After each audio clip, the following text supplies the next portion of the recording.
Welcome to another edition of the Ballard Show. I have two special guests right now by the name of Humble Providers. We have Shy Real here, we got Manny here, and Casey in the building. Humble Providers. Tell the world what's up, man. Well, Humble Providers, it was something I started after incarceration with someone they all know, Kimmy, Epitome Kimmy, how you pronounce her? The Epitome of Kimmy. The Epitome of Kimmy, who was once on this show, I believe, twice.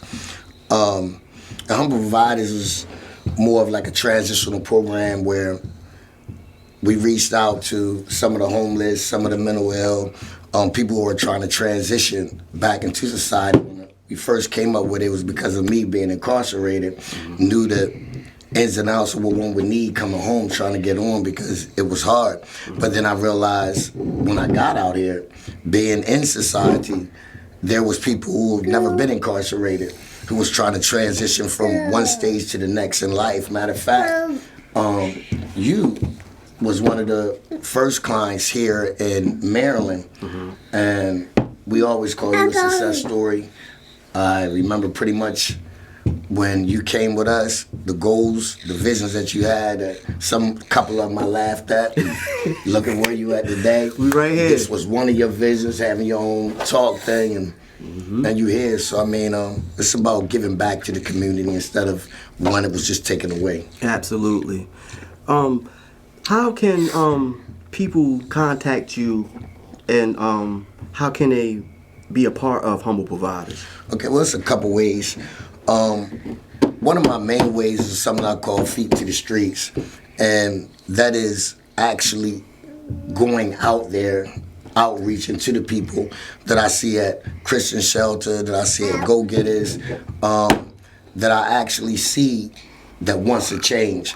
I actually go out and reach out, but most of the time it's one client from the next, like how you knew other people and you refer. So someone, if it's not me personally reaching out or a couple other people, it'll be mainly our clients that will refer another person, because at the same time, we do have to be careful. There's some people who really don't want help.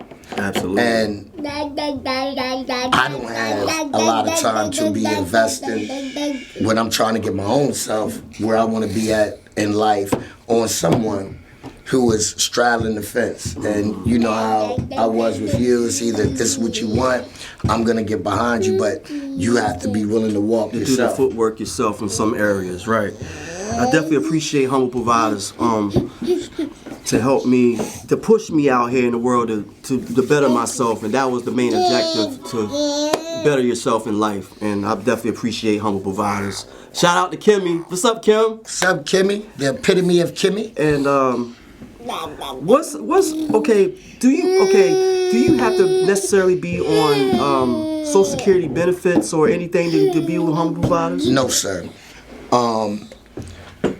It isn't state funded. It's not nonprofit. So these things, you don't have to have Medicare. You don't have to be have a mental problem. You don't have to have any of those things. What it is, in order to qualify, is basically you going from one transition in your life to the next. Right. And you need help making this transition. So we have something that is a 30-day emergency type thing, and you can come in and we provide shelter and whatever that goal is, or 3 goals. But usually if it's a 30-day thing, you're only dealing with one goal that you're trying to transition from. And at this in particular time, you are out, you may be homeless, you may have just lost your house, and we'll help you with that. And then you have a 3-month program. You have a 3 months, 6 months, and a year. And what we do is we assess whatever it is. We do the intake, whatever problem that you have. We give you the 3 goals, and then we help you achieve those 3 goals in that time frame. And if inside that time frame those 3 goals wasn't achieved, if it wasn't because of you, then you reassess and then get reinstated for the next 3 months. But if it's because you wouldn't do the work, then we let you go, and we move on to the next one. Absolutely. And that doesn't mean that you couldn't come back, but you have to come back when you're ready.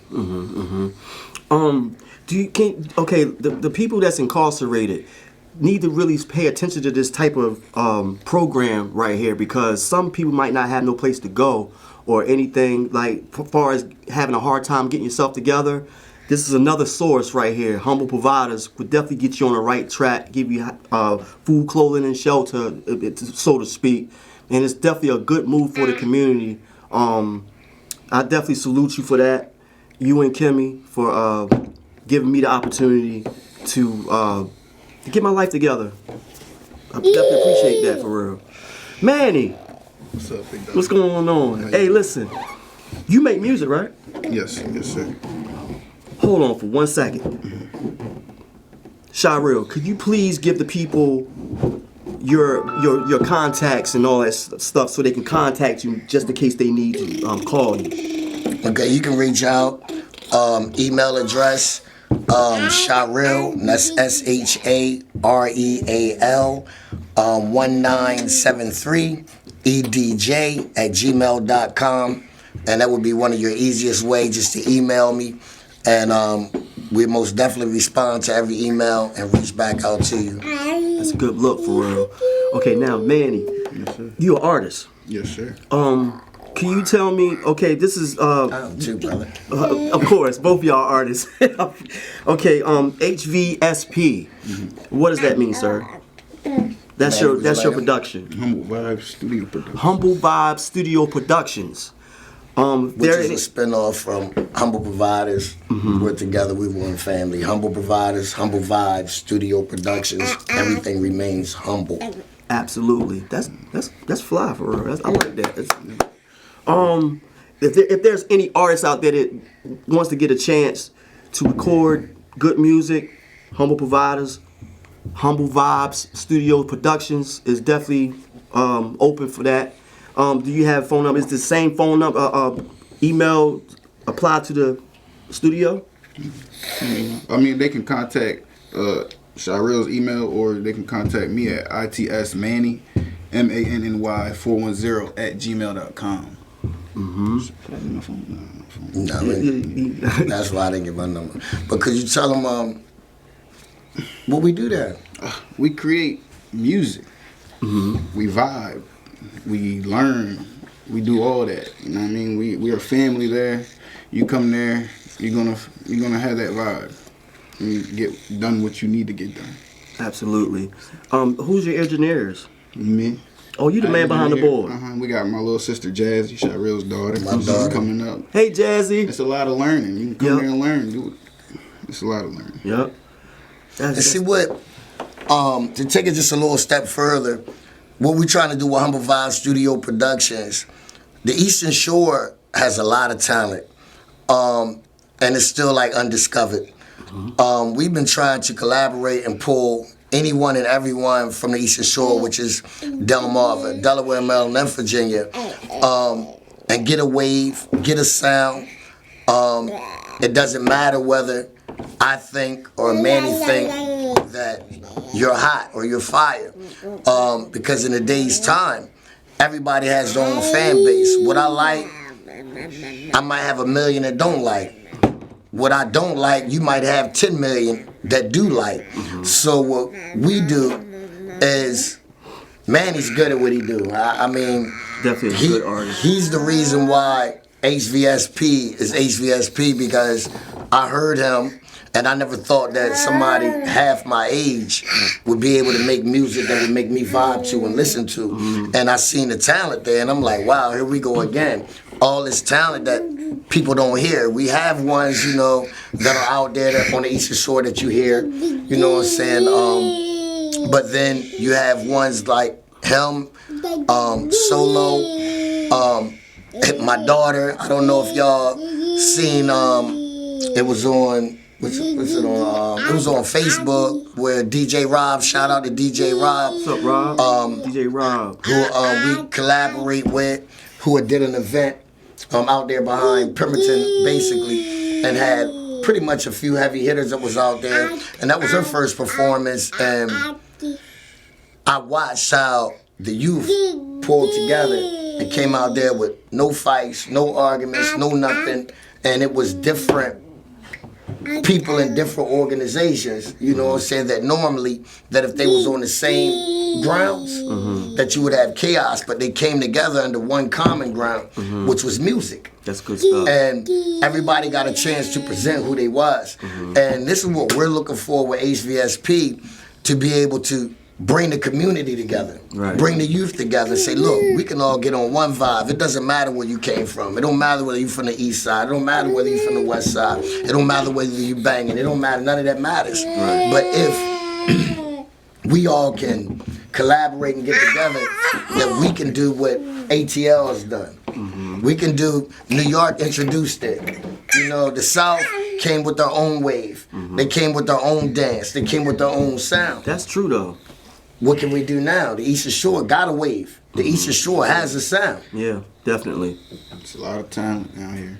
It's really too much talent down here.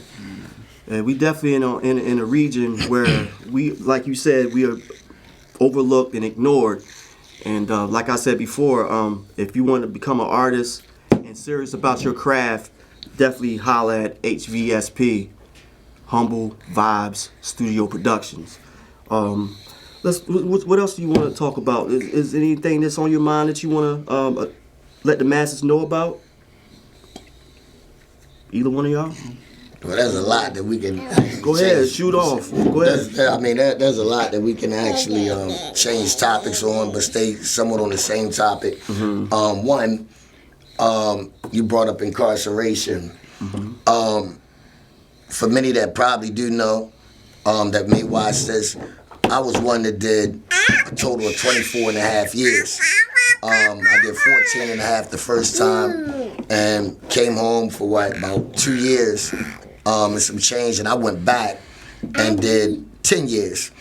And the recidivism rate is like really high. And one of my things, when I went back, I used to ask one question: how did I end up back in the same situation? How did I end up back in the same predicament? As wise as I thought I was, only a fool would go back. So then I started questioning, am I really a fool? And I couldn't come up with and say, Eric, Shirel, you're a fool. So then I really wanted to know, where did I make my mistakes at? And I made many mistakes, but what I realized, that someone who does a certain period of incarceration, regardless of how intelligent you think you are or how much you think you're fighting to not become institutionalized, you become institutionalized. And anything over 5 years of being in a box, being in an institution, with certain things taking place, you have something that's called post-traumatic stress disorder. A lot of us have it, and we don't know it. So I never took like mental health seriously. I've been told all my life, you bipolar, you hyperactive. But when I came home, I realized how I was responding to things, how certain things was a trigger. Like for someone to get in my face or yell at me or tell me to do something, if it was a direct order. I never having a problem with this, and it came pretty much from what transpired in prison. And these, what people will call or think is small things, they're major. And so the ones that are incarcerated and are coming out, when we get out of here, we have to reprogram ourselves. And what I mean by this, because this is what sent me back. Before, if we never been incarcerated, before we go in, we have a certain way of thinking. We have a certain way of reacting and responding from how we were brought up. None of that exists once you cross over. Once you cross over and you get behind that scene, things that were acceptable out here, like mainly you're supposed to think before you react in society. Once you cross over, you realize, not saying that you ain't supposed to think, but you end up reacting faster, more than thinking, because then it's about survival. If there was something going on with me and him, and I decided to think about it, Is this worth this? Is this worth that? He may be already reacting from where I moved too slow. So then you learn different lines also of respect and disrespect. Those lines change from prison to society. What is acceptable in society is not acceptable in prison. Right. So me coming in at 18 years old, I had to learn a new way of life, which I realized, and look, you just made a mistake in here. What you did out there, you did out there. You can't do here. But so you put all this society stuff out the way in order to survive here. Right. Now what? So you done transition your way of thinking of your norm of what was acceptable here to live here. Now what happens is this becomes the norm. This becomes abnormal. You stay here for a long period of time. When you now come out here, guess what? You have to deprogram yourself with these lines of disrespect. You have to turn around. I now have to start to think before react. You have to now make this transition. But what happens is, when we get here, how fast are we making this transition before we get caught up? Because something may happen and I respond this way that I would in prison. I respond out here, you back in jail. You understand what I'm saying? And so it's like I'm telling the ones who are incarcerated that way before you begin to come home, you really have to start deprogramming yourself in order to function in society. We're trying to start a program right now. I don't even like using the word program because you program appliances and computers. You don't program people. So we're trying to start something that we can have for when people are coming home, that we can interact with them inside of the institution, from where they can start this deprogramming, that by the time they do come home and when they come home, they have a support group. You know, a lot of things have support groups, but not people who come from incarcerations. You got Alcohol Anonymous. You can pick up the phone and you can call someone when you're struggling, when you're thinking about picking up that drink. Well, when we come home from the institution, we don't have no one that we can pick up the phone and call. You might call your mom, she's never been incarcerated. You call your brother, he's never been incarcerated. Your woman, your wife that you with, she's never been incarcerated. So she's not gonna be able to relate to what it is that you're going through, what it is that you're dealing with. You can go get mental health therapy. I did it, I still go. But even still, with getting the mental help, it helps for me to vent and get whatever it is they're talking to, but I know they still don't understand. So I have to reach out to ones who have been where I've been, and they at a different place in life, who have been home for 10, 15 years. And I'm saying, how did you do it? Like, I have to give Douglas DeShields, Thomas Supreme Parsons, you know what I'm saying? I have to call. You know, I have to talk to people. And I'm like, man, they did 12, 13 years. They've been home 15 years. So they become my support when I call, because I know they understand what I'm going through, why I'm acting, why I'm responding the way I'm responding. You know what I'm saying? But then they tell me what I need, how to continue to go forward. We need this coming out of the institution. Absolutely. We need this. If we don't have this, we're going back into the institution. You understand what I'm saying? I get a shout out to positive reinforcement. It's on the same level as humble providers. So, mad shout outs to y'all too as well, Miss April. How you doing? But yeah, man, keep on building, man. That's a good topic that you talking about for real. Because we definitely reach the people that's incarcerated, and keep y'all heads up in there. It's a better way for y'all when y'all come home. Y'all have some type of resources, humble providers. You got positive reinforcement. We need stuff like this in the community to keep people, like when they come home, make sure they be on the right track when they come home instead of running to the streets, for real. Yes, it's very needed. I came home to Manny and his family, and I was blessed. I was fortunate that they're still around. there was many obstacles that I went through that I know they never understood. I came home and I know they looked at me like, man, this man's crazy. Like, look how fast he snaps, this and that. I really could have burnt a lot of bridges. One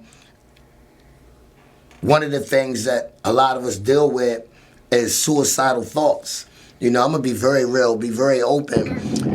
When I did the last 10 years, I came home, I figured all my problems would be gone, that my problem was prison. And it was.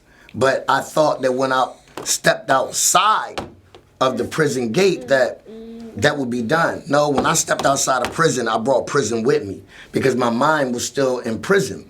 And I realized this when I stepped out there. Within 2 days of being home, I slipped my wrist in front of his family. I bled on the streets, and I did not want medical or treatment. I didn't want to go to the hospital. I stayed there, I laughed and cried at the same time, and nobody understood. Like, why would this man just do 10 years, come home and cut his wrist? And what no one understood at that time is that I realized that, hey, I got out of the physical prison and realized that I brought everything with me. So it didn't matter. I'm like, I thought I was going to have a new beginning and realized, no, I don't have a new beginning. I'm just not behind that razor wire and fence. I'm on the outside of the razor wire and fence, but everything that went on in there was with me and a part of me. And I didn't know how I was going to be able to fight that. I didn't know if I had the energy to even overcome that because I was older now. The first time I went in at 18, came home at 32, turning 33. I was still young in my mind. I went back in at 35, I came home at 45. That's a big difference. And now I know much more, and coming home at 45 and realizing you never had a valid driver's license. You never really had a valid bank account. You don't even know where to go to pay your electric bill. You don't know where to go to pay anything. You don't even know how to go and use a computer, the internet. It was like overwhelming. Like, wow, here it is. My daughter knows more than me about living in society, this society that I know nothing about. And yet you're a grown man. That became very overwhelming.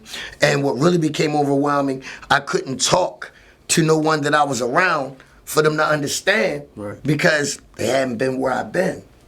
Now this young man right here, if I had a son, I would want, and I tell him this, if I had a son, I still call him my son. He would most definitely, and I'm going to get a little emotional, I don't want to do that, but he would be what I want as a son. This man, when he first met me, he wanted to take my head off, talk big stuff to me because something that was going on with me and his mother.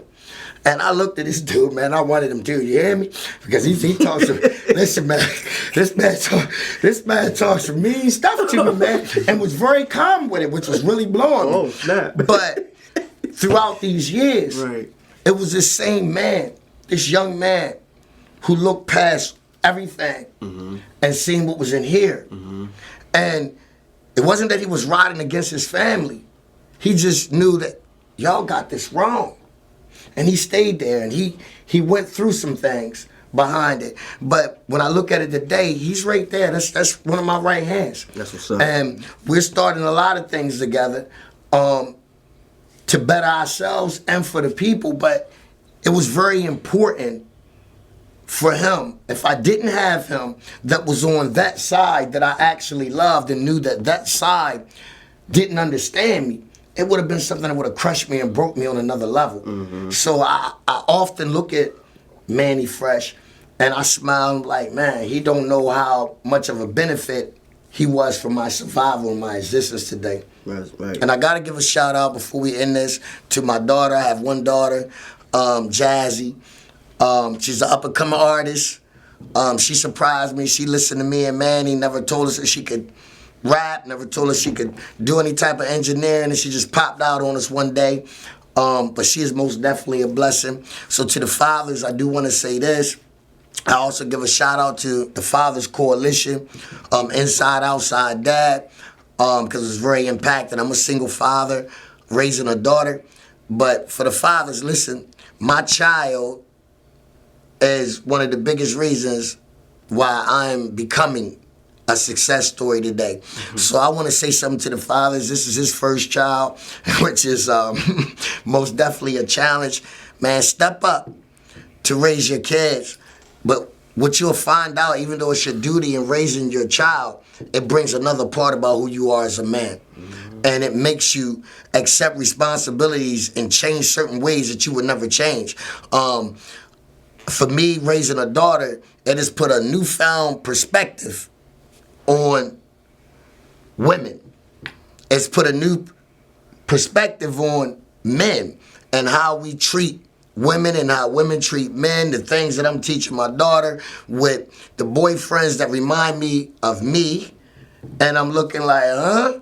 And I don't really know what to do, because at times it's like, man, what can you say? You did that, you know that. But the message that I really want to get is that my child is a saving grace, and your children can be a saving grace for you, especially for the incarcerated fathers who are coming out. If you focus and you dedicate that person as your purpose of trying to survive for this individual, it will change your life. When you're ready to make certain decisions that will send you back, and you think about that 1, 2, or 3, it'll give you something that you don't have there. Time to think instead of react. Well, like I said, this is the Mark Ballard Show. We have humble providers in the building, and we about to call this about sign out. And I'd like to give a shout out to everybody who's tuning in and looking at this show.